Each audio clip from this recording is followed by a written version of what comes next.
Die Suid-Afrikaners wat in Zambië in hegtenis geneem is nadat hulle na bewering 12 Zambiese swart-witpense probeer smokkel het, is in groot moeilikheid nadat onder meer wapens en vervalste dokumente by hulle gevind is. Sakabilo Kalembwe, skakelbeampte van die Zambiese wildowerheid, oftewel ZAWA, vertel hoe hulle op die aanloopbaan in Gwembe gevang is toe hulle die bokke in 'n ligte vliegtuig probeer laai het. These guys had papers indicating that they were going to go to Livingstone. But then on the way, they decided to divert into the Gwembe Valley.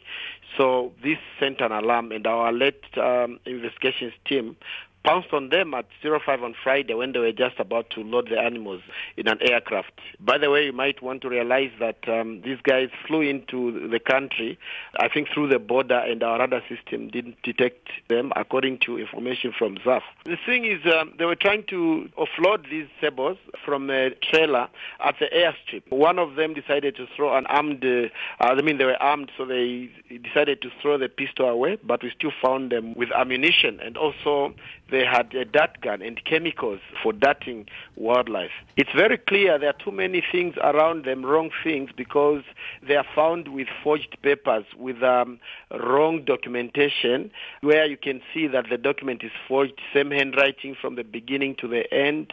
Also, the stock movement papers are also wrong.